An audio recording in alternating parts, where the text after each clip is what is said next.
बिस्मिल्लाहिर्रहमानिर्रहीम। अस्सलाम वालेकुम तालबात। बेटा उर्दू का हम तीसरा सबक पढ़ रहे हैं। उसके मुसन्निफ़ का नाम मौलाना अल्ताफ़ हुसैन हाली ने सर सैयद के अखलाक व ख़साइल के बारे में हमें बताया है। सर सैयद के अच्छे तौर तरीके, सर सैयद के बारे में अच्छे तौर तरीके और आदतों के बारे में हमें बताया है इस सबक में। बेटा हम रीडिंग स्टार्ट करते हैं, फिर उसके बाद उसके मीनिंग, अल्फाज, मायने वगैरह देख लेंगे। रास्तबाजी और वो तमाम औसाफ जो एक रास्तबाज आदमी में होने ज़रूरी हैं, जैसे सिद्क़े, मौदियत, हिम्मत, दिलेरी और आज़ादी वगैरह उस शख्स की खसूसियात में से थे। उस शख्स ने अगर सच पूछिए तो अपनी आज़ादाना तहरीरों से उर्दू लिटरेचर में आज़ादी और सच्चाई की बुनियाद डाली थी। इसने लोगों को मजबूर किया कि सच बात कहने में किसी की तानो मलामत से न डरें। जो बात इसको हक मालूम हुई उसके कहने में कभी इस बात का ख्याल नहीं किया कि दुनिया में कोई दूसरा शख्स इस बात में उनके साथ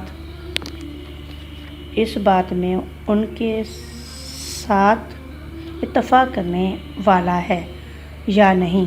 सर सैयद को कोई बात इससे ज़्यादा शक नहीं गुजरती थी कि इन पर रास्तबाजी के ख़िलाफ़ कोई इल्ज़ाम लगाया जाए। ये शख्स फ़िअल वक़ू रास्तबाजी को अपना दीन व ईमान समझता था। सर सैयद जैसे ख़ुद रास्तबाज थे, इसी तरह रास्तबाजों की दिल से कदर करते थे। दूसरे, मोहब्बत का मादा सर सैयद में मामूली आदमियों से बहुत ज़्यादा था, इसीलिए इनके तमाम ताल्लुकात में मोहब्बत का ज़हूर बदरजाए गायत पाया जाता है। सर सैयद को हमेशा अपने कुंबे के साथ हद से ज़्यादा लगाव रहा है। भाई की मौत का सदमा उनको 20 बरस नहीं भूला। सुना है कि उनके अजीज़ उनके सामने भाई का जिक्र इसलिए नहीं करते थे कि उनका दाग ताज़ा ना हो जाए। बहुत मुद्दत के बाद उनकी भतीजी के मुंह से बाप कुछ जिक्र निकल गया। सर सैयद की हालत ऐसी मुतग़य्यर हो गई कि गोया आज ही भाई का इंतकाल हुआ है।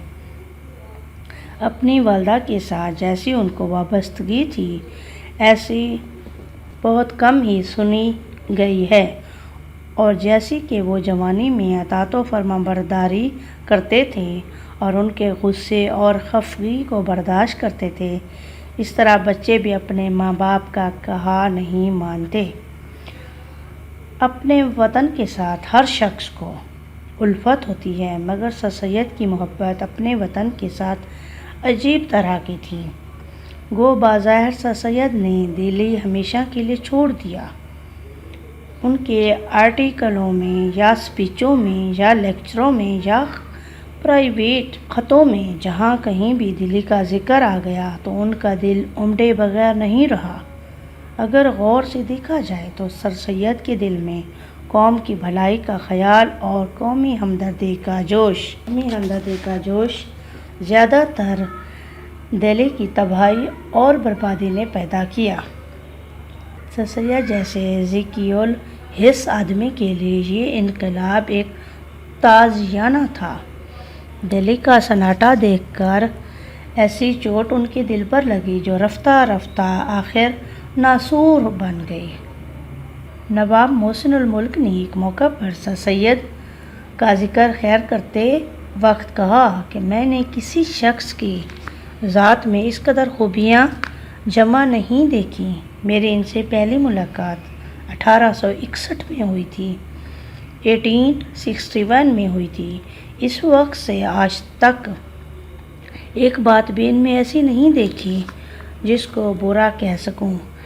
इस शख्स की सच्ची मोहब्बत और वफादारी दुनिया में कहीं नहीं देखी। इस जबली मेहरो मोहब्बत का मकाज़ा था कि अपने रफ़ीकों और नौकरों के साथ हमेशा उम्र भर साथ निभाना चाहते थे। जिस शख्स के कदम ان کے ہاں جم گئے، پھر وہ اس کو اپنے پاس سے جدا کرنا چاہتے تھے اور نہ ان سے جدا ہونا چاہتے تھے۔ اول تو وہ کسی کی شکایت سنتے نہ تھے، اور اگر کوئی ملازم کی شکایت کرتا تو ان پر کچھ اثر نہ ہوتا تھا۔ ان کے قدیم ملازم کی لوگوں نے ان کے بارہا شکایت کی، مگر وہ کسی طرح ان کے دل سے نہ اترا۔ سیر چشمی اور فراغ حوصلگی سر سید کے خاص اوصاف میں سے تھے، خاص وصف، خاص خوبیاں تھیں یہ سر سید میں۔ انہوں نے اپنی کمائی سے نہ کبھی مال جمع کرنے کا ارادہ کیا اور نہ اولاد کے لیے کوئی جائیداد خریدی، بلکہ جو کچھ کمایا اس کو اپنی ضروری آسائش اور سچی عزت اور نیک نامی کے ذرائع میں صرف کیا۔ کنبے کی خبر گیری، مستحقوں کی امداد، اولاد کی تعلیم، ملک و قوم کی بھلائی، مذہب کی حمایت میں اٹھایا۔ بچوں، ریڈنگ کرنے کے بعد بیٹا اب ہم ان کے اس پیراگراف میں مشکل الفاظ کے معنی دیکھ لیتے ہیں۔ راست بازی سچائی کو کہتے ہیں، سچائی اور دیانتداری۔ صدق کہتے ہیں سچائی کو، مودیت کہتے ہیں محبت کو، اہمیت کہتے ہیں غیرت کو بیٹا۔ لٹریچر، ادب، تان و ملامت، لان تان برا بھلا کہنا، شاخ گزرنا یعنی برا لگنا، برا گزرنا کوئی چیز۔ کنبہ، خاندان۔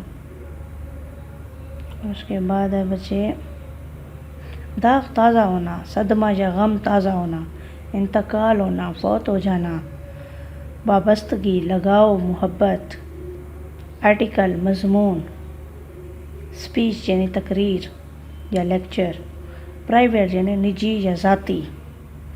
دل امڑ آنا یعنی دل بھر آنا، رنجیدہ ہو جانا، غم زدہ ہو جانا۔ ذکیول حس یعنی زود و فہم یعنی حساس۔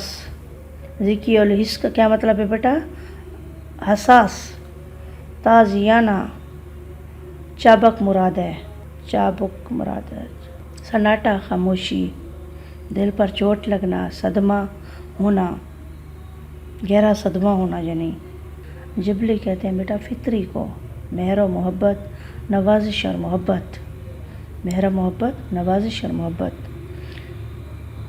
رفیقوں، ساتھیوں، دوستوں۔ فراغ حوصلگی، کھلے دل کا، حوصلہ مند۔ سیر چشمی یعنی دل کا غنی ہونا۔ بیٹا جتنا پیراگراف ہم نے پڑھا ہے ان کے متعلق یہ تھوڑے سے آپ کے الفاظ معنی تھے۔ الفاظ معنی کو اچھے سے یاد کرنے ہیں۔ پڑھانے کا مطلب یہ نہیں ہے کہ صرف آپ اس کو ہماری بات سن لیں، ٹیچر کی بات سن لیں، میم کی بات سنیں، پھر بیٹا سننے کے بعد اس پر عمل بھی کریں، مطلب ان کو اچھے سے یاد کریں تاکہ جب بھی کوئی پیراگراف آ جائے سیاق و سباق کے حوالے سے، تشریح کرنے کے حوالے سے، تو آپ اچھے سے اس کی تشریح کر سکیں۔ میننگ آئیں گے تو آپ اس کو ذرا آسان کر سکیں گے، آسان ورڈنگ میں بیان کر سکیں گے۔ اوکے بیٹا، اللہ حافظ۔